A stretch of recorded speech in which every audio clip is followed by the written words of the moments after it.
آئے اللہ جریج اس وقت تک نہ مرے جب تک کہ وہ کسی بدکار عورت کا منہ نہ دیکھ لے. آئے اللہ جریج کو اس وقت تک تو موت مت دینا جب تک کہ جریج کسی بے شرم و بے حیا عورت کے ساتھ ہم بستری نہ کر لے، اس کے ساتھ زنا نہ کر لے. کھٹے کھٹے تندرست ہیں اور نماز اور جرأت دیکھو، بہادری، ہمت تو دیکھو. اذان کی آواز آ رہی ہے، کچھ لوگ مسجد میں نماز کے لیے جا بھی رہے ہیں، لیکن کلیجہ اتنا بڑا کہ ان نمازیوں کے سامنے ہوٹلوں پہ بیٹھ کے چائے ہم پی رہے ہیں. ہمارا دل اور ہمارا کلیجہ کتنا مضبوط ہے. یا اللہ تیرا عذاب کیسے روکا ہوا ہے. اتنی بڑی غلطی اگر پرانی پچھلے زمانے کی امتوں نے کی ہوتی، ابھی تک آگ اور پتھر کے عذاب سے وہ ہلاک ہو گئے ہوتے. اللہ رب العالمین کا عذاب ہم پر آ کیوں نہیں رہا ہے؟ اتنا بڑا کلیجہ. مسجد کے سامنے ہوٹل کے ساتھ کہ باہر مسجد کے باہر ہوٹل پہ بیٹھ جائیں اور نماز مسجد کے اندر ہو رہی ہو اور ہم مسجد کے سامنے سے گزر جائیں سائیکل لے کر اور بائک لے کر. یہ مسجد دن بھر میں 5 مرتبہ بد دعا دیتی ہے.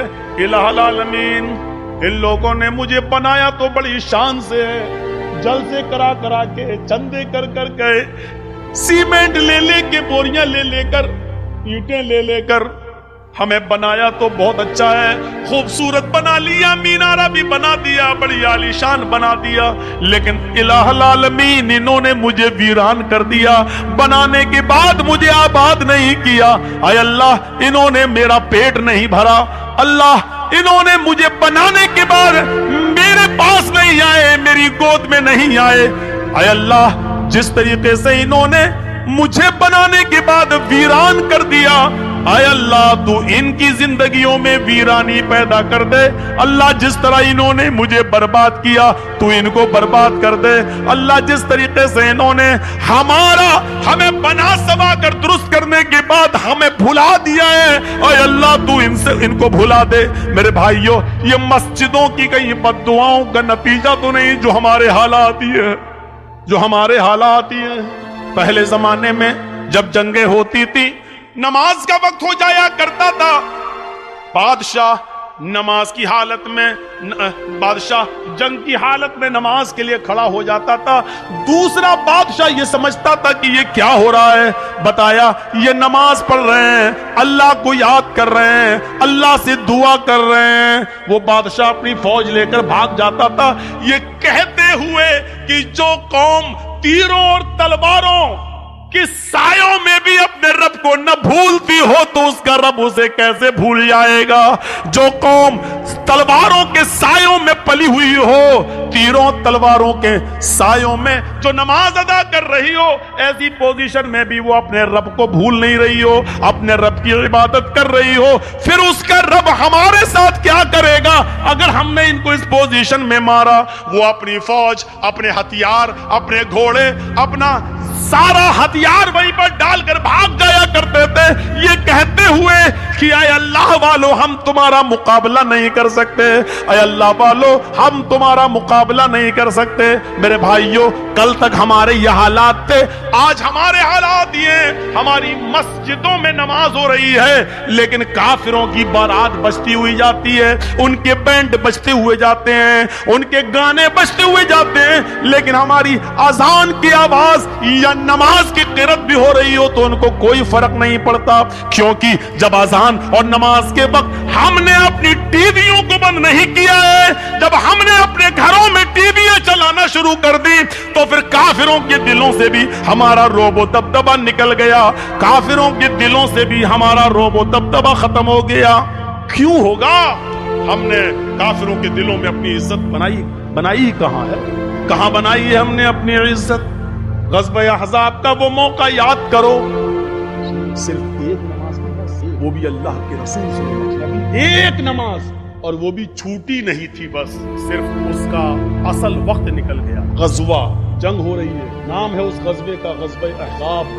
اور سنو، کلیجہ سنبھال کر سنو، دل سنبھال کر سنو اس واقعے کو. غزوہ احزاب کافروں کی طرف سے تیر چل رہے ہیں، مسلمانوں کی طرف سے بھی تیر چل رہے ہیں. یہ جنگ اتنی خطرناک ہوئی کہ عصر کی نماز کا وقت آ گیا لیکن صحابہ کرام سنبھل نہیں پائے. کوئی ادھر تھا کوئی ادھر تھا. نماز پڑھیں تو کیسے پڑھیں؟ ایک ساتھ ہوتے تو چلو آدھے پڑھ لیتے, آدھے جنگ کرتے, پھر یہ جو آدھے پڑھ چکے ہوتے یہ جنگ میں چلے جاتے, جو چھوٹ گئے وہ بعد میں پڑھ لیتے. لیکن کوئی ادھر ہے کوئی ادھر ہے. یہ عصر کی نماز کا وقت تھا, عصر کی نماز کا وقت. اللہ کے رسول نماز پڑھا نہیں سکے اور صحابہ ایک ساتھ جمع نہیں ہو سکے. کوئی ادھر سے تیر چلا رہا, کوئی ادھر سے تیر چلا رہا ہے, لیکن تیر چلاتے چلاتے چلاتے چلاتے مغرب کا سورج جو ڈوبتا ہے مغرب کی نماز کے لیے, سورج کے ڈوبنے سے, سورج کے غروب ہونے سے تھوڑی دیر پہلے صحابہ کرام نے اس جنگ پر کامیابی حاصل کر لی, یعنی کافروں کو ہرا دیا. لیکن عصر کی نماز کا وقت سنیے, عصر کی نماز کا وقت نکل گیا تھا. جلدی سے وہیں صحابہ نے تیمم کیا اور وضو بنا, تیمم پانی کو کھانا, جلدی سے تیمم کیا اور نماز پڑھنا شروع کر دی. سورج ڈوبنے سے غروب ہونے سے پہلے اللہ کے نبی نے اور صحابہ نے عصر کی نماز پڑھ لی. صرف وقت نکل گیا, جو پڑھنا چاہیے تھا پونے. آپ کے یہاں کتنے بجے ہو رہی ہے سر؟ 2:45 پر. آپ کہیں 3:30 ہو رہی ہے, 3:15. آپ کی مسجد میں کتنے بجے ہو رہی ہے؟ 3:15. اب 3:15 کی جگہ پر کوئی آدمی 5:15 پہ نماز پڑھ رہا ہے, وقت نکل گیا ہے نا اس کا عصر کا. مان لیجئے 5:30 پہ سورج ڈوب رہا ہے اور 5:15 پہ آدمی نماز پڑھ رہا ہے, تو سورج ڈوبنے سے پہلے ہی تو پڑھ رہا ہے, وہ سورج غروب ہونے والا ہے. جلدی سے اللہ کے رسول نے اور صحابہ نے تیمم کیا اور نماز پڑھ لی. اور پڑھنے کے بعد جو جملے کہے وہ سنو, جو جملے کہے ان کافروں کے لیے وہ سنو. ملا اللہ بیوتہم وقبورہم نارا کما حبسونا وشغلون عن الصلاة الوسطى. بخاری شریف کی حدیث ہے.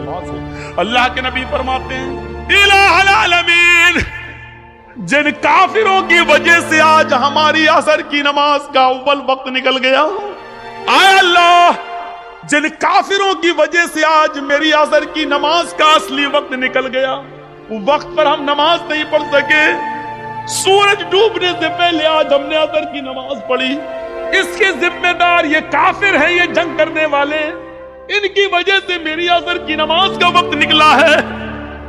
ملا اللہ بیوتہم, اے اللہ ان کے گھروں کو تو آگ سے بھر دے, اے اللہ ان کے گھروں میں آگ لگا دے, اے اللہ ان کے گھروں میں تو آگ سے بھر دے.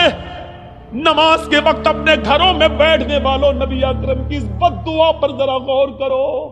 ملا اللہ بیوتہم, اے اللہ ان کے گھروں کو تو آگ سے بھر دے. میرے نبی نے کبھی کسی کو بد دعا نہیں دی, مار کھایا پھر بھی معاف کر دیا. نبی کی بیٹی کو جس نے پیٹ پھاڑا, حبار ابن اسود نے تیر مار کر, نبی کی بیٹی زینب کے پیٹ میں حمل تھا, بچہ تھا, تیر پیٹ میں لگتا ہے بچہ گر جاتا ہے. زینب مدینے پہنچتی ہیں, ہوش میں آتی ہے تو ان کو پتا چلتا ہے کہ میرے پیٹ کا بچہ گر گیا ہے, ضائع ہو گیا ہے. اس صدمے کو وہ برداشت نہ کر سکی, انتقال کر گئی.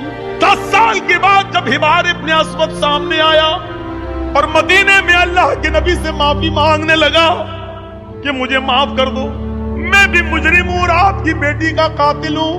10 سال پہلے آپ کی بیٹی کے پیٹ میں تیر مارا تھا, حمل گر گیا تھا. نبی اکرم کی آنکھوں میں آنسو آ گئے, بیٹی کی یاد آ گئی, رونے لگے. لیکن کہتے حبار میری بیٹی کے قاتل میں نے آج تک اپنے لیے اور اپنے خاندان کے لیے کبھی بدلہ نہیں لیا.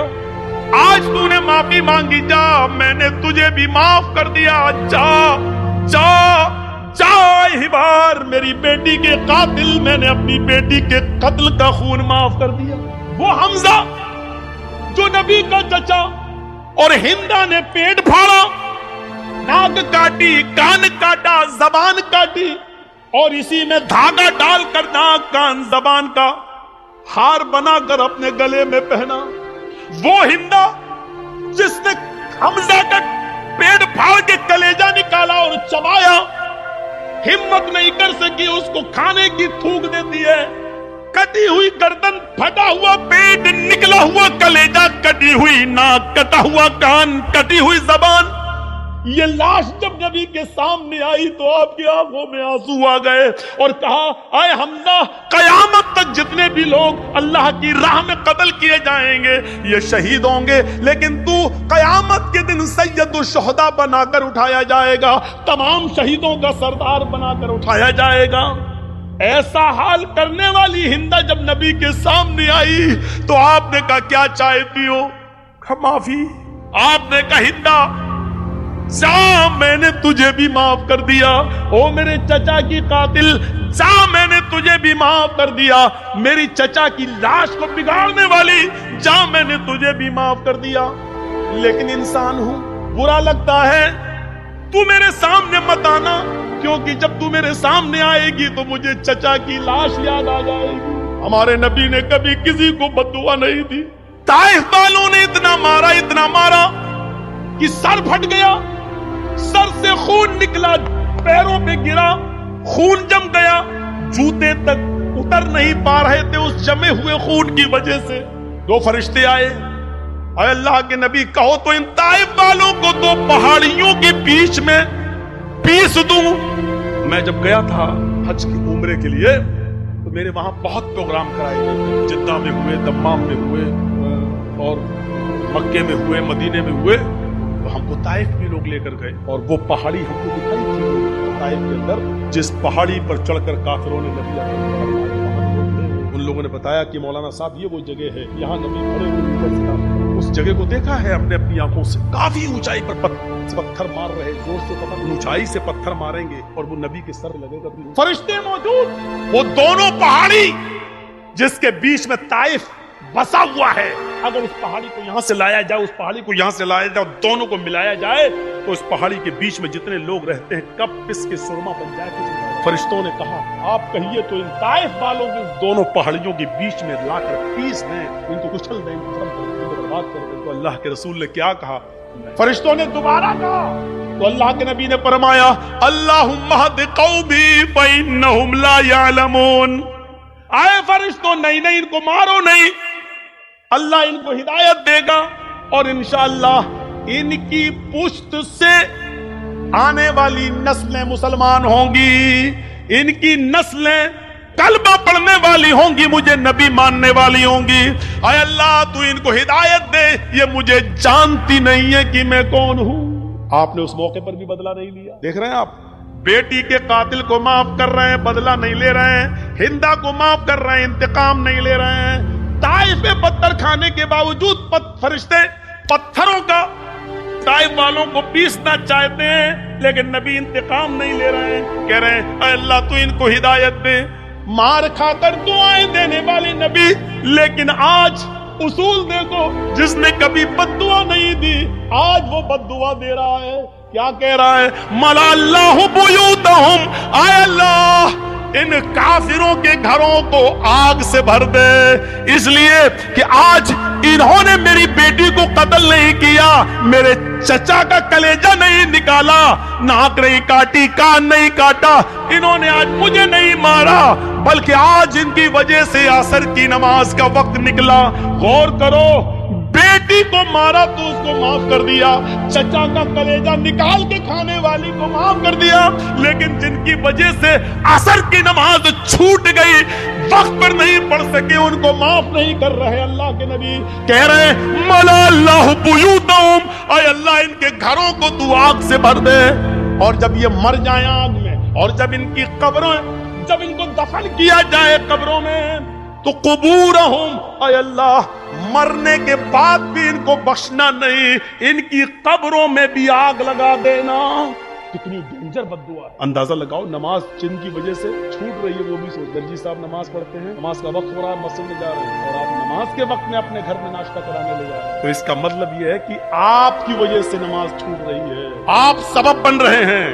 یا تو نماز سے اتنا پہلے ناشتہ کرانا چاہیے تھا کہ اذان کے فوراً بعد نماز پڑھی جا سکے، یا پھر نماز کے بعد آپ کو ناشتہ کرانا چاہیے تھا۔ آپ ایسے موقع پر کیوں لے جا رہے ہیں؟ یہ جو ہے غور کریے گا، غور کریے گا، وہ جنگ ہو رہی ہے، اللہ سبب مت بنیے کسی کا، آپ خود نماز پڑھنے رہے، دوسرے کی بھی نماز چھڑوا رہے ہیں، یہ اور گناہ۔ کافر تو ویسے ہی جہنمی ہے، لیکن اللہ کے رسول صلی اللہ علیہ وسلم کیا کہہ رہے ہیں؟ اے اللہ ان کے گھروں کو آگ سے بھر دے، اور مرنے کے بعد جب یہ قبر میں دفن ہو تو ان کی قبروں کو بھی تو آگ سے بھر دے. کما حبسونا وشغلونا عن الصلاۃ الوسطی، کیونکہ آج ان کی وجہ سے میری عصر کی نماز چھوٹ گئی. ایک وقت کی نماز، اور وہ بھی چھوٹی نہیں، پڑھ لی. مغرب کے بعد نہیں پڑھ رہے ہیں، مغرب سے پہلے ہی پڑھ رہے ہیں، لیکن اصل وقت نکل جانے کی وجہ سے ہم کہاں کھڑے ہیں. مولانا جرجی صاحب، آپ چاہے کتنا بول لو نماز کے اوپر، صبح فجر کی نماز میں ہم پھر نہیں آئیں گے گھر میں سے. ہم تو بڑے باپ کے بیٹے ہیں، ہمارے اوپر تو کسی کی تقریروں کا اثر نہیں ہوا. 80-90 سال کے بزرگ علماء آئے، ان کی نہیں مانی. تم تو قلبے لوگے، تمہارے جیسے 336 مولوی روز بول رہے، کسی کی نہیں سنی ہم نے. ہماری اس تقریر کے ختم ہونے کے بعد پھر بھی فجر کی نماز میں اگر ہم نے جماعت کے ساتھ نماز نہیں پڑھی، لکھ لو آپ اپنے جلسہ کرانے. سوچ لو، آپ کو کوئی کامیابی نہیں ملی جلسہ کرانے کی اگر تقریروں سے ایمان میں تازگی پیدا نہ ہو، مسجدوں میں نمازیوں کی تعداد نہ بڑھے، بیکار ہے ایسے جلسے. بہتر تھا کہ عشاء کی نماز کے بعد آپ سوتے اور فجر کی نماز سے پہلے آپ اٹھ کر نماز. یہ آپ کے لیے تقریر سننے سے بہتر ہے. ایک صحابی رات بھر نماز پڑھتے رہے، اللہ اکبر، دعا مانگتے، پھر نماز پڑھی، دعا مانگتے، نماز پڑھی، نماز پہ نماز، سجدے پہ سجدے، عشاء سے لے کر فجر تک برابر نماز پڑھتے رہے. نیت تھی فجر کی نماز پڑھ کر سوئیں گے، لیکن تھوڑی دیر پہلے، فجر کی نماز سے تھوڑی دیر پہلے ان کی آنکھ لگ گئی. سنو، فجر کی نماز سے تھوڑی دیر پہلے، بھائی رات بھر جاگ لیے تو تھوڑی دیر پہلے ایسے ویسے لیٹے تھے، چلو تھوڑا لیٹ جاتے ہیں، کمر سے ابھی اذان کا وقت ہونے والا ہے، گئے کام. تھوڑی دیر کی بات آنکھ کھلی، مسجد میں نماز ہو رہی ہے، جلدی سے وضو بنایا، نماز میں شامل ہو گئے. جماعت تو مل گئی، دونوں رکعتیں مل گئیں، لیکن فجر کی نماز سے پہلے جو 2 رکعت سنت پڑھی جاتی ہے وہ نہیں پڑھ پائے. سن رہے ہیں؟ غور سے سنیے، وہ نہیں پڑھ پائے. فجر کی جماعت نہیں چھوٹی تھی، جماعت مل گئی. بھائی سو کے اٹھے، جلدی سے وضو بنائے، مسجد میں چلے گئے، نماز تو پڑھ لی، دونوں رکعتیں مل گئی، لیکن سنتیں نہیں پڑھ پائے. بعد میں جب وہ سنتیں پڑھنے لگے، سنتیں پڑھنے کے بعد فرض نماز کے بعد جب اللہ کے نبی نے سلام پھیر دیا، سلام پھیرنے کے بعد دیکھا کہ وہ کوئی سنت پڑھ رہے ہیں. سنت کے بعد جب آپ نے ان کو بلایا، آپ نے ان سے کہا یہ بات میں تم کون سی نماز پڑھ رہے تھے؟ کہ اللہ کے رسول وہ رات بھر نماز پڑھی تھی، میں نے عبادت کی تھی، اور فجر کی نماز سے تھوڑا پہلے مجھے نیند آ گئی، آنکھ کھلی تو میں نے جلدی سے وضو بنایا، مسجد میں آ گیا.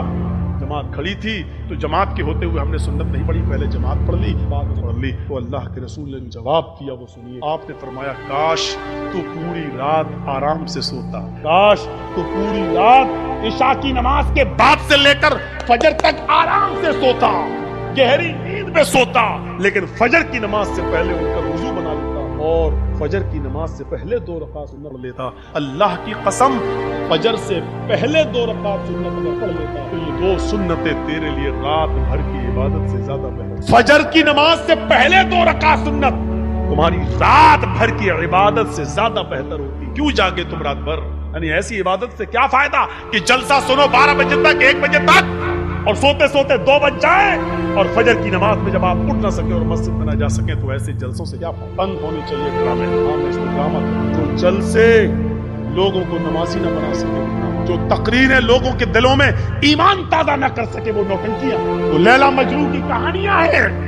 تصور کیجئے ہم کہاں ہیں. نماز کتنی ضروری چیز ہے ہماری سوسائٹی اور ہمارے سماج میں. رمضان کا چاند دیکھا جاتا ہے اور عید کا بھی دیکھا جاتا ہے. رمضان کا چاند دیکھنے کے لیے ایک آدمی کی، باشرہ آدمی کی گواہی کی ضرورت ہے. اگر ایک آدمی یہ کہہ دے کہ میں نے چاند دیکھا ہے تو دوسرے دن سے روزہ رکھا جائے گا. عید کے چاند کے لیے 2 آدمیوں کی گواہی ضروری ہے. عید کے چاند کے لیے اصول ہے. اب رمضان کے لیے 1 آدمی کی گواہی کافی ہے، لیکن عید کے چاند کے لیے 2 کی گواہی چاہیے. کیوں چاہیے؟ اللہ کے نبی سے پوچھا، جواب ہمارے پاس نہیں ہے، بس نبی نے کہہ دیا. عید کی چاند کے لیے 2 آدمی کی گواہی چاہیے، لیکن جب رمضان میں 1 آدمی کی گواہی آپ مانیں گے یا عید کے چاند کے لیے 2 آدمی کی گواہی مانیں گے، تو اس وقت بھی دیکھا جائے گا یہ 1 آدمی جو روزے کی گواہی دے رہا ہے یہ 5 وقت کا نمازی ہے یا نہیں ہے. اگر 5 وقت کا نمازی ہے، باشرع ہے، سماج میں اس کو جھوٹا نہیں کہا جاتا ہے، اس کی بات مانی جاتی ہے، دیندار ہے، نمازی ہے تو اس کی بات مانی جائے گی. نماز روزے کا پابند نہیں ہے، جمعہ تک کی نماز نہیں پڑھتا ہے، ایسا آدمی گواہی دے رہا ہے تو اس کی گواہی بھی، چاہے وہ کتنا بھی سچ بول رہا ہو، اس کی گواہی بھی اس کی جیب میں گھسیڑ دی جائے گی. بات نہیں تسلیم. روزے کا چاند ایک آدمی کی گواہی ہے، اور ایک آدمی اگر نہیں دیکھتا چاند لیکن ایک عورت چاند دیکھتی ہے تو ایک عورت کی گواہی نہیں مانی جائے گی۔ دو عورتوں کی گواہی ایک مرد کے برابر ہے، لہذا عورتیں دو ہونا چاہیے، آدمی ایک آدمی اگر کہہ دے باشرہ ہو کہ میں نے روزے کا چاند دیکھا ہے رمضان کا تو روزہ رکھا جائے گا، لیکن ایک عورت چاہے وہ کتنی بھی نیک و دیندار ہو، نمازی و تہجد گزار ہو، لیکن ایک عورت اگر چاند کی گواہی دیتی ہے تو اس کی بات نہیں مانی جائے گی، دو عورتیں ہونا چاہیے۔ ایسے ہی عید کا چاند دو مردوں کی گواہی چاہیے، لیکن دو مردوں نے نہیں دیکھا ہے، ایک مرد نے دیکھا ہے اور ایک عورت نے، تو نہیں مانی جائے گی۔ ایک مرد نے دیکھا ہے تو دو عورتیں یا چار عورتیں ہونی چاہیے، وہ بھی باشرہ۔ اب ہم اپنے ذہن میں اس بات کو رکھیں کہ جب یہاں بے نمازیوں کی گواہی نہیں مانی جا رہی ہے، سوچئے تو اور معاملات کے اندر بے نمازی کی حیثیت کیا ہوگی۔ آئیے ایک اور چیز کی طرف ہم تمہیں لے کے چلتے ہیں۔ یا ایھا الذین آمنوا استعینوا بالصبر والصلاۃ، یہ بڑی پیاری چیز ہم آپ کو بتانے کے لیے چل رہے ہیں میرے بھائیوں۔ یا ایھا الذین آمنوا استعینوا بالصبر والصلاۃ، آئی ایمانوں والو تم صبر اور نماز کے ذریعے اللہ سے مدد مانگو۔ چھوٹا سا بچہ ہے، ابھی وہ اپنی ماں کا دودھ پیتا ہے، 8-9 مہینے کا، 10 مہینے کا، 1 سال کا ہے، چلتا ہے پھرتا ہے، پوری طاقت نہیں ہے، ہلکے ہلکے پیروں سے چلتا بھی ہے، گرتا بھی ہے، کبھی کبھی اس کے سامنے انجان آدمی آ جائے تو ڈرتا بھی ہے، اس کے سامنے کوئی کیڑا مکوڑا ٹہلنے لگے تو وہ ڈرتا بھی ہے۔ آپ نے دیکھا ہوگا ماں نے اپنے بچے کو چھوڑا، چلنا سکھا رہی ہے، تھوڑا چلتا ہے گرتا ہے، تھوڑا چلتا ہے گرتا ہے، ماں تھوڑی دور ہٹ کے دیکھتی ہے، دیکھیں کتنی دور جاتا ہے بچہ تھوڑی دور گیا، وہاں کوئی جانور دیکھا، کوئی کیڑا مکوڑا دیکھا، وہ ادھر سے پلٹا اور بھاگتا ہے اپنے ماں کے پاس، ماں جلدی سے اپنے دونوں باہیں پھیلا دیتی ہے، اور بچہ جب ڈرتا ہے تو وہ اپنی ماں کی گود میں آ جاتا ہے۔ جیسے ہی بچہ اپنی ماں کی گود میں آتا ہے وہ اپنے آپ کو بالکل محفوظ کر لیتا ہے، سمجھ لیتا ہے۔ اب وہ سمجھتا ہے کہ میں سب سے بڑے خطرے سے ٹل چکا ہوں، اب سب سے بڑی مصیبت، بھائی بچے کے لیے تو وہی سب سے بڑی مصیبت جس سے وہ ڈر رہا ہے۔ بچہ اپنی ماں کی گود میں آیا، اور جیسے ہی وہ اپنے ماں کی گود میں آتا ہے وہ سمجھتا ہے کہ اب مجھے کوئی خطرہ نہیں ہے، کیونکہ میں ایک سرکشت گود میں آ گیا ہوں، ایک محفوظ گود میں کے اندر آ گیا ہوں، اب مجھے دنیا و ما فیہا کا کوئی خطرہ نہیں ہے۔ بچہ اپنی ماں کی گود میں آ جاتا ہے تو وہ دنیا کے بڑے سے بڑے خطرے سے اپنے آپ کو محفوظ سمجھ لیتا ہے۔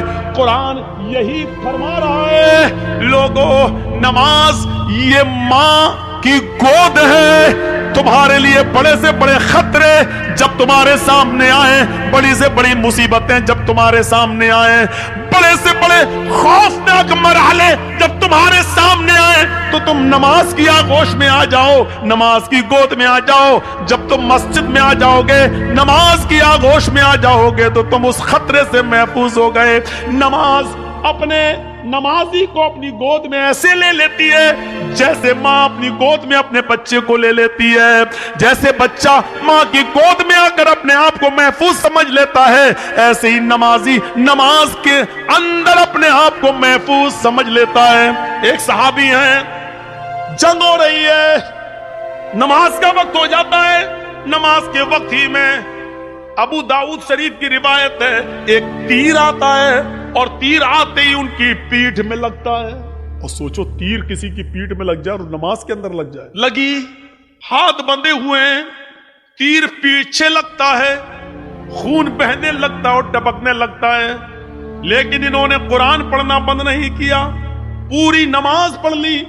جب سلام پھیرا، السلام علیکم ورحمت اللہ، السلام علیکم ورحمت اللہ، لوگ ان کے پاس آئے، صاحب یہ کیا کیا تم نے؟ اتنا خطرناک تیر آدھے سے زیادہ تمہاری پیٹھ میں گھس گیا، خون سے پوری چٹائی بھیگ گئی، تمہارا کپڑے لہولہان ہو گئے اور تم نماز میں مصروف ہو۔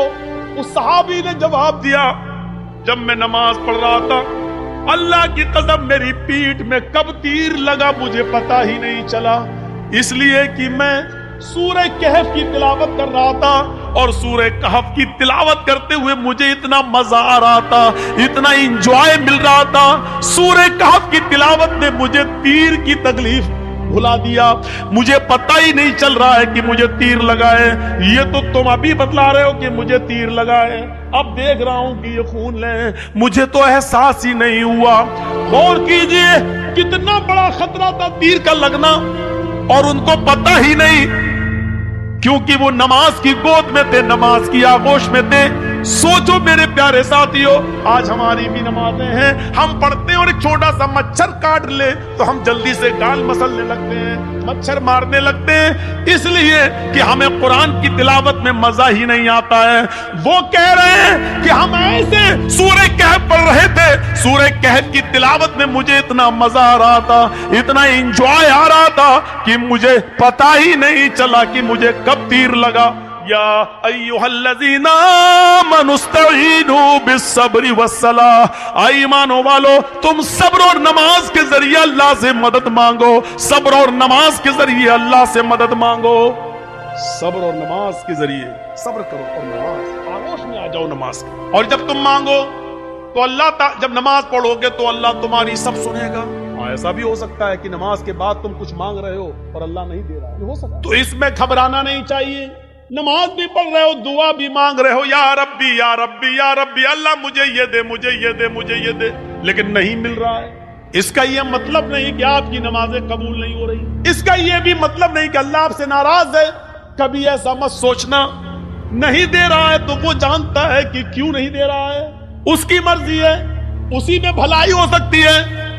ہمارا ایک چھوٹا سا بچہ ہے، اس کو نیمونیا ہو گیا ہے، ایک مثال دے رہا ہوں، آپ کا ایک چھوٹا سا بچہ ہے، اس کو نیمونیا ہو گیا ہے، ناک بہہ رہی ہے، بخار میں تڑپ رہا ہے، بار بار اس کو پیاس بھی لگ رہی ہے، ڈاکٹر نے دوا دی ہے، ٹھنڈی چیزوں سے منع کیا ہے۔ جب آپ اس بچے کو لے کر دوا لے کر آ رہے ہیں تو راستے میں برف بیچنے والا آئس کریم بیچنے والا آئس کریم بیچ رہا ہے، اور آپ کا بچہ آئس کریم کی ضد کر رہا ہے، پاپا مجھے آئس کریم چاہیے، پاپا مجھے آئس کریم چاہیے، ڈیڈ مجھے آئس کریم چاہیے، ابو مجھے آئس کریم چاہیے۔ مجھے ایمانداری کے ساتھ بتائیے، آپ کا بچہ بخار کی حالت میں، نیمونیا کی پوزیشن میں آئس کریم مانگ رہا ہے، کیا آپ اس کو آئس کریم دلائیں گے؟ کیا آپ اس کو آئس کریم کھلانا پسند کریں گے؟ نہیں، کیونکہ آپ جانتے ہیں کہ اس وقت اس کی اگر مراد میں نے پوری کر دی تو میرا بچہ اور زیادہ بیمار ہو جائے گا۔ آپ اس کے ہزار ضد کرنے کے باوجود آپ اس کو آئس کریم نہیں دیں گے، جبکہ آپ کو برا لگ رہا ہے کہ میرا بچہ بیچارہ مانگ رہا ہے۔ آپ نہیں چاہتے کہ اس کی تمنا پوری نہ ہو، آپ چاہتے کہ دلائیں، لیکن اس کی بیماری بتلا رہی ہے آئس کریم اس کے لیے نقصان دہ ہے۔ آپ باپ ہوتے ہوئے بھی اپنے بچے کو آئس کریم نہیں دلائیں گے، کیونکہ یہ آپ جانتے ہیں کہ میرے بچے کے لیے کیا اچھا ہے کیا برا ہے۔ آپ کہیے اللہ مجھے یہ دے، مجھے یہ دے، مجھے یہ دے، اور نہیں مل رہا ہے تو ناراض مت ہوئیے، کیونکہ آپ کا رب جانتا ہے آپ کو کیا دینا ہے اور کیا نہیں دینا ہے، وہ کیوں نہیں دے رہا ہے آپ کو، اس پہ اللہ تعالیٰ سے شکوہ مت کریے، شکایت مت کیجیے۔ ہو سکتا ہے اس کا نہ دینے میں ہی بھلائی ہو جو چیز آپ مانگ رہے ہوں۔ ایک بادشاہ اعلان کرتا ہے، آؤ میری رعایا، میری پبلک، جو مجھ سے مانگے گی منہ مانگے میں اس کو دوں گا۔ ساری کی ساری پبلک ایک میدان میں جمع ہو جاتی ہے، اور بادشاہ جو پبلک مانگتی جا رہی ہے بادشاہ دیتا جا رہا ہے۔ ایک بڑھیا ایک کھچر پہ بیٹھ کے آئی، کھچر گدھے کی طرح ہوتا ہے، کھچر پہ بیٹھ کے آئی۔ بادشاہ نے کہا بڑھیا تیرا بیٹا ہے؟ کہا نہیں۔ پتی ہے؟ کہا نہیں، کوئی نہیں ہے۔ کہا نہیں۔ آئے میرے وزیر، اس بڑھیا کو 100 دینار دے دو، 100 سونے کی اشرفیاں دے دو۔ بڑھیا کہنے لگی نہیں، آپ بے انصافی کر رہے ہیں، سب سے پوچھ رہے ہیں کہ بتاؤ کیا مانگتے ہو، اور جو مانگ رہا اس کو آپ دیتے جا رہے ہیں، اور مجھ سے کہہ رہے ہیں کہ اس کو 100 اشرفی دے دو سونے کی۔ نہیں، مجھے بھی منہ مانگے انعام چاہیے۔ بادشاہ نے کہا بتا تجھے کیا چاہیے؟ اس نے کہا جو کھچر میں لے کے آئی ہوں اس کے اوپر اتنا سونا لاد دو کہ یہ آسانی سے لے کر میرے گھر تک پہنچ جائیں، اس کھچر کے وزن کے برابر سونا۔ بادشاہ نے کہا دیکھو یہ تم غلط کر رہی ہو۔ کیا جواب دیا اس بڑھیا نے؟ آپ نے سب کی مرادیں پوری کی، میری بھی کرو۔ پبلک کہنے لگی ہاں بادشاہ سلامت، آپ کی بے انصافی، آپ غلط کر رہے ہیں، سب کو منہ مانگے دے رہے ہیں، تو اس بڑھیا نے بھی جو مانگا اس کو دو۔ بادشاہ نے کہا جاؤ سونا لے کر آؤ اور اس کے کھچر پر لاد دو۔ سونا لاد کر کھچر پر لے کر بڑھیا چلی گئی گھر۔ گاؤں کے لوگوں کو پتا چلا، او سنو بہت سا مال ہے، سونا ملا ہے بڈھی کو۔ گھر کمزور تھا، رات میں نقب لگایا، 2-3 چور اندر گھسے۔ بڑھیا میں طاقت ہی کتنی تھی، ایک نے پیر پکڑا، ایک نے گردن دبا دی، پکڑا ختم۔ 1 منٹ میں نکل گئی اور سارا سونا وہ لے کر بھاگ گئی۔ صبح ہنگامہ ہو گیا، بڑھیا ماری گئی، سونا چلا گیا۔ بادشاہ نے ساری رعایا کو پھر بلایا، کہا لوگوں کیا ہوا؟ کہا بڑھیا ماری گئی، سونا غائب۔ کہا دیکھو میں جانتا تھا، اسی لیے اس کو 100 اشرفیہ دے رہا تھا، میں جانتا تھا کہ اس بڈھی کو لالچ ہے، اتنا سونے کا کرے گی کیا، نہ اتنا کھا پائے گی، اس کی زندگی میں اب زیادہ دن بھی تو نہیں رہ گئے، لیکن اس کے لالچ نے اس کو مار دیا، اسی لیے میں اس کو 100 سونے کی اشرفیہ دے رہا تھا، لیکن آپ لوگوں نے میری مخالفت کی۔ دیکھو مجھے معلوم تھا بڑھیا اتنا سونا نہیں سنبھال سکے گی، اس لیے ماری گئی۔ ایک معمولی بات سے یہ کہہ رہا ہے کہ کتنا اس بڑھیا کو ملنا چاہیے میں جانتا ہوں، اور کیا نہیں ملنا چاہیے میں جانتا ہوں۔ تو جو لوگ اللہ سے دعائیں مانگتے مجھے یہ دے دے مجھے یہ دے دے، لیکن نہیں مل رہا ہے، اس کا رب جانتا ہے کہ کیا دینا چاہیے کیا نہیں دینا چاہیے، کتنا دینا چاہیے اور کتنا نہیں دینا چاہیے، یہ اس کو معلوم ہے، اس لیے اس نے جتنا دیا ہے اسی پر راضی رہو، اسی پر خوش رہو۔ زیادہ مال تباہی و بربادی کا باعث بھی بن جاتا ہے۔ کل میں نے بتایا تھا اللہ کے نبی نے جب جنت میں جھانک کر دیکھا تو جنت میں سب سے زیادہ غریب فقیروں مسکینوں کو دیکھا، اور جہنم میں جھانک کر دیکھا تو سب سے زیادہ عورتوں کو دیکھا۔ میرے بھائیوں اندازہ لگائیے، یا ایھا الذین آمنوا استعینوا بالصبر والصلاۃ، نماز ایک ماں کی طرح ہے، جس طرح بچہ ماں کی گود میں آ جاتا ہے تو اپنے آپ کو محفوظ سمجھتا ہے، ایسی بڑی سے بڑی مصیبتیں جب ہمارے اور آپ کے اوپر آئیں تو ہم نماز میں مصروف ہو جائیں۔ یقین نہیں آتا تو سنو، ابراہیم علیہ السلام اپنی بیوی سارہ کے ساتھ، سارہ ہاجرہ تو دوسری ہیں، سارہ پہلے تھی، پہلی بیوی کون ہے؟ سارہ کے ساتھ جا رہے ہیں اور ظالم بادشاہ کے ملک میں گھس جاتے ہیں، اس ملک کو کراس کرنا چاہتے ہیں۔ ظالم بادشاہ کے وزیروں نے لوگوں کو بتایا، بادشاہ کو بتایا ایک آدمی ہے، اس کے ساتھ ایک عورت ہے، بڑی خوبصورت ہے۔ بادشاہ نے کہا اچھا خوبصورت ہے، بلا کے لا۔ ابراہیم و سارہ بلا کر لائے گئے۔ بادشاہ نے پوچھا یہ تمہاری کون ہے؟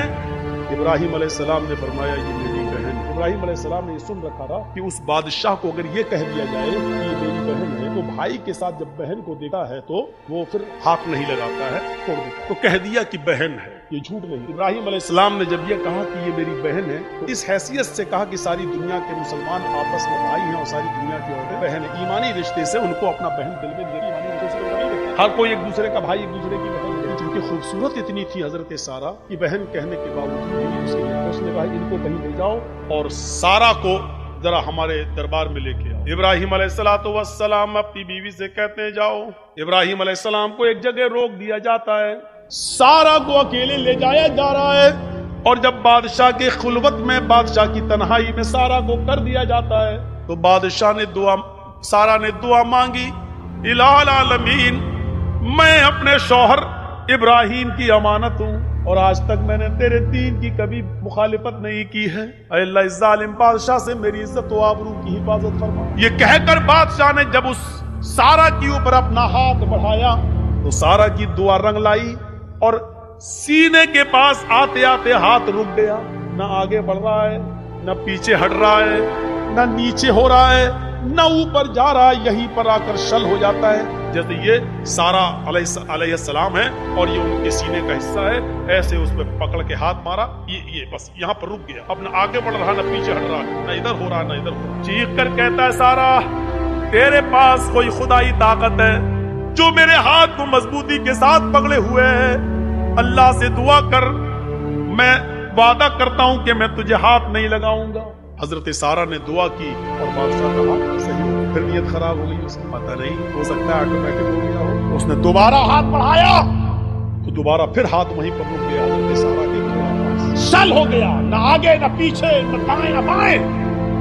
اے سارا ایک بار اور دعا کر دے، اس کے بعد ہم تجھے کبھی ہاتھ نہیں لگائیں۔ پھر دعا کرنا اللہ سے، لیکن کہتے ہیں نا اتنی خوبصورت تھی کہ اس کا دل مطمئن نہیں۔ تیسری مرتبہ اس نے پھر بدعہدی کی، پھر ہاتھ بڑھایا، پھر ہاتھ چل پڑ گیا، آگے نہیں بڑھا۔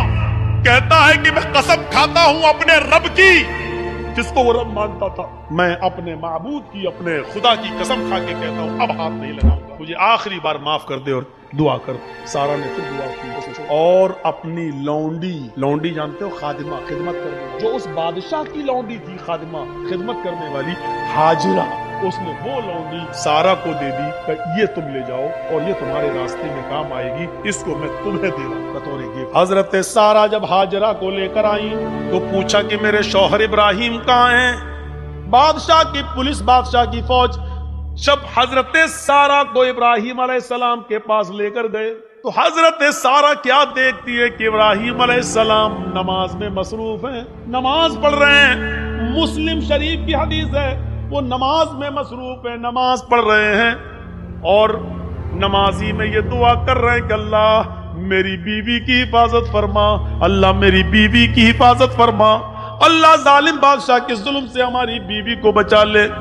نماز میں مصروف ہیں۔ میرے بھائیوں، جب سارا کے اوپر مصیبت آئی اور ظالم بادشاہ نے جب ان کو پکڑا اور اپنے آغوش میں لینا چاہا تو ان کے پتی ابراہیم علیہ السلام نماز کے اندر گر جاتے ہیں، نماز میں مصروف ہو جاتے ہیں، نماز پڑھنا شروع کر دیتے ہیں۔ غور کیجئے، جب کسی کے اوپر مصیبت آئے تو اس کو نماز کے اندر نماز پڑھنا چاہیے، اس کو نماز کے اندر اللہ رب العالمین سے دعا کرنی چاہیے، کیونکہ نماز ایک ماں ہے، آپ کو اپنی آغوش میں لے لے گی، اور جب آپ نماز کی آغوش میں آ جائیں گے تو سارے خطروں سے محفوظ ہو جائیں گے، سارے خطروں سے آپ الگ ہو جائیں گے، پھر کوئی خطرہ نہیں رہے گا، ٹل جائے گا وہ خطرہ۔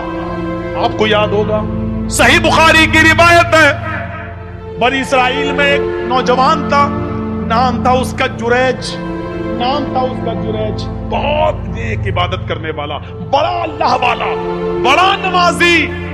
ایک بار حضرت جریج نماز کے اندر مصروف تھے، نماز پڑھ رہے اور ان کی ماں کو کسی چیز کی ضرورت پیش آ گئی تو جریج کو آواز دینے لگی، آئی جریج کہتے ہیں اللہ میں نماز میں ہوں اور پیچھے میری ماں آواز دے رہی ہے۔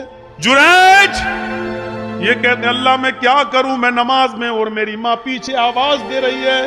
پھر اس نے تیسری آواز دی، جریج، لیکن جریج نے کوئی جواب نہیں دیا، وہ نماز پڑھتے رہے۔ چوتھی بار جریج کی ماں کے منہ سے یہ جملہ نکلا، جریج تو نے میری آواز سن کر بھی انسنا کر دیا، آئے اللہ جریج اس وقت تک نہ مرے جب تک کہ وہ کسی بدکار عورت کا منہ نہ دیکھ لے، اے اللہ جریج کو اس وقت تک تو موت مت دینا جب تک کہ جریج کسی بے شرم و بے حیا عورت کے ساتھ ہم بستری نہ کر لے، اس کے ساتھ زنا نہ کر لے۔ ماں کی بد دعا، ماں یہ بد دعا دے کر چلی گئی۔ پھر کیا ہوتا ہے، 2-4-5 دن کے بعد ایک عورت جریج کے معبد میں جہاں وہ عبادت کرتے تھے اسی میں گھجرا تھا، اسی حجرے میں خوبصورت عورت آتی ہے اور جریج سے کہتی ہے جریج ادنو منی، آؤ میرے قریب آؤ اور مجھ سے زنا کرو۔ جریج نے کہا اللہ کی پناہ، میں ایسا غلط کام نہیں کر سکتا، میں اللہ کا نیک بندہ ہوں، اس کی عبادت میں اپنی زندگی گزار رہا ہوں، چلو جاؤ یہاں سے ہٹو، یہ غلط کام مجھ سے نہیں ہوگا۔ جریج نے اس عورت کو بھگا دیا۔ وہ عورت پریشان تھی، سیدھے جنگل میں جاتی ہے اور وہاں بکریاں چرانے والے ایک چرواہے کے ساتھ وہ زنا کر لیتی ہے، شکار ہو جاتی ہے زنا کا۔ 9 مہینے 10 مہینے گزر جاتے ہیں۔ 9 مہینے کے بعد اس عورت کے بچہ پیدا ہوتا ہے، حمل ٹھہر گیا تھا۔ 9 مہینے کے بعد جب بچہ پیدا ہوا تو اس چرواہے کا تو پتہ ہی نہیں کہ وہ کہاں کا رہنے والا تھا، کہاں چلا گیا، اور نہ یہ عورت اس کو پہچانتی تھی، بس جنون تھا اس کو کسی سے ملنے کا، مل لیا وہ۔ یہ جریج نہیں ملا تو جنگل کے چرواہے کے پاس چلی گئی، لیکن چرواہے کا پتہ نہیں۔ 9 مہینے سے اس کے گھر میں جب بچہ پیدا ہوتا ہے تو پورے گاؤں والے اس پر بھل پڑے، تیری شادی نہیں ہوئی، بچہ کہاں سے آیا؟ جب اس کو زیادہ پریشان کیا گیا اور گمبھیرتا سے اس بات کو لی گئی کہ پورا سماج بدنام ہو جائے گا، بتا پہلے یہ بچہ کس کا؟ تو اس عورت نے جریج کا نام لے لیا، اس عورت نے جریج کا نام لے لیا، کس بچے کا باپ جریج ہے؟ آج کل تو ڈی این اے ٹیسٹ ہو جائے گا, پتا چل جائے گا کس کا بچہ ہے, لیکن اس زمانے میں تو ڈی این اے ٹیسٹ کی کوئی مشینری نہیں تھی, پیتھولوجی اور سائنس نے اتنی ترقی نہیں کی تھی, کوئی پیتھولوجی بھی نہیں تھی. پورا گاؤں آیا غصے میں اور دیکھا کہ جریج نماز پڑھو, پورا نماز سے ان کو کھینچا, ہٹ کتنا اللہ والا بنا پھرتا ہے, نماز پڑھ رہا ہے, اور اس کا پورا عبادت خانہ توڑ دیا. اب بڑا نالائق آدمی ہے, بڑا کمینہ انسان ہے, اس کا عبادت خانہ توڑ دیا. مارا نہیں, اس کو کھینچ لیا. دیکھ کتنا اچھا بنتا ہے, کتنا نیک بنتا ہے, سجدوں پہ سجدے کرتا ہے, رات میں نماز پڑھتا ہے, دن میں نماز پڑھتا, اور کارنامہ دیکھ, گاؤں کی لڑکی کے ساتھ ایسا حال, اس کو ماں بنا دیا, پریگننٹ کر دیا, اس کے پیٹ میں بچہ. کس کس کو صفائی دیتے؟ جب عورت یہ کہہ رہی ہے کہ اس بچے کا باپ جریج ہے, تو اب جریج کس کس کو صفائی دیتے؟ نہیں مانتا کوئی ان کی بات. جریج سمجھ گئے کہ وہ بچہ کسی اور کا ہے, لیکن اس عورت نے میرا نام لگا دیا. تو بجائے لوگوں کو صفائی دینے کے جریج نے ایک جگہ چٹائی بچھائی, عبادت خانہ تو توڑ دیا, جریج نے ایک جگہ چٹائی بچھائی اور اسی پر وہ نماز پڑھنے میں مصروف ہو گئے, اور نماز کے اندر یہ دعا کرنے لگے, اے اللہ اس کی سچائی اگر سامنے نہ آئی تو دنیا میں پھر کبھی کوئی تیرے نیک بندوں پر بھروسہ نہیں کرے گا, کبھی بھی پھر نیک لوگوں پر اعتبار نہ کیا جائے گا, ہر نیک آدمی پھر بدنام ہو جائے گا. اے اللہ میں نماز کے اندر تجھ سے دعا مانگتا ہوں کہ اس کی سچائی ظاہر کر دے. نماز پڑھ رہے ہیں, ادھر اللہ تعالیٰ نے اس بچے کو قوت گویائی دی, جو بچہ اس عورت نے پیدا کیا تھا, جو چرواہے کی پیداوار تھا. وہ بچہ زور زور سے کہنے لگا, اے گاؤں والو, اے گاؤں والو, اے سماج والو, میری ماں جھوٹ بول رہی ہے, میں جریج کا بیٹا نہیں ہوں, میرا باپ فلاں جنگل کا فلاں چرواہا ہے جو فلاں فلاں بستی میں رہتا ہے, میری ماں نے اس کے ساتھ زنا کیا تھا, میں اس باپ کی اس چرواہے کی اولاد ہوں, میں جریج کا بیٹا نہیں ہوں, جریج نے میری ماں کے ساتھ کچھ نہیں کیا. جب وہ بچہ زور زور سے بولنے لگا, اس بچے کے زور سے بولنے کی وجہ سے لوگوں کو یقین آ گیا کہ اس عورت نے جھوٹا جریج کا نام لیا ہے. وہ معافی تلافی کرتے ہوئے آئے اور کہنے لگے, جریج ہمیں معاف کر دو, ہم سونے کا تمہارا معبد عبادت خانہ سونے کا بنا دیں گے, ہمیں ہمارے پاس اتنا سونا ہے, ہم سونے کا تمہارا عبادت خانہ بنا دیں گے.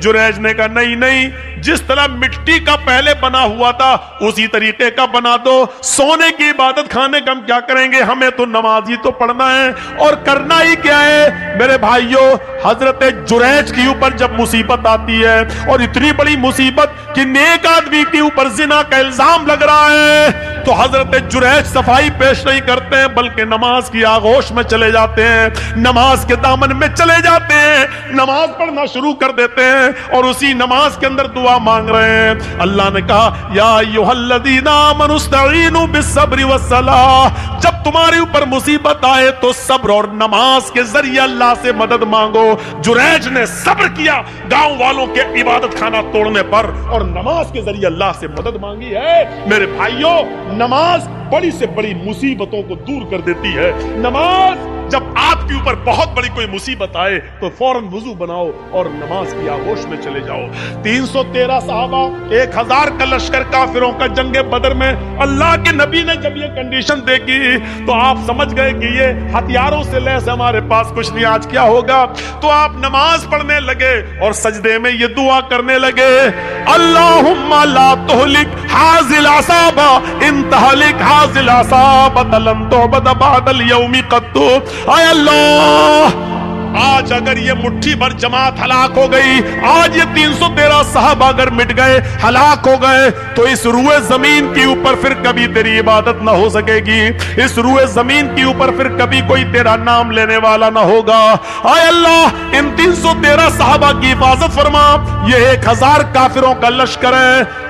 دیکھیے نبی پر مصیبت آئی, 1000 کا لشکر ہے جو صحابہ کو مارنا چاہتا ہے. جب یہ مصیبت آئی تو نبی نے نماز پڑھنا شروع کر دی, اور نماز ہی کی حالت میں آپ یہ دعا کر رہے ہیں, اے اللہ اگر آج یہ 313 مٹ گئے, برباد ہو گئے, لن تعبد بعد اليوم, تو آج کے بعد کبھی تیری عبادت نہ ہو سکے گی, کبھی تیرا نام نہیں لیا جائے گا. اور آپ دیکھ لیجئے میرے بھائیوں، جتنے لوگوں کو اللہ کے نبی کے زمانے میں صحابہ کرام کو پھانسی پر لٹکایا گیا یا ان سے کہا گیا کہ تمہاری گردن کاٹی جائے گی اڑائی، بتاؤ آخری تمنا کیا ہے؟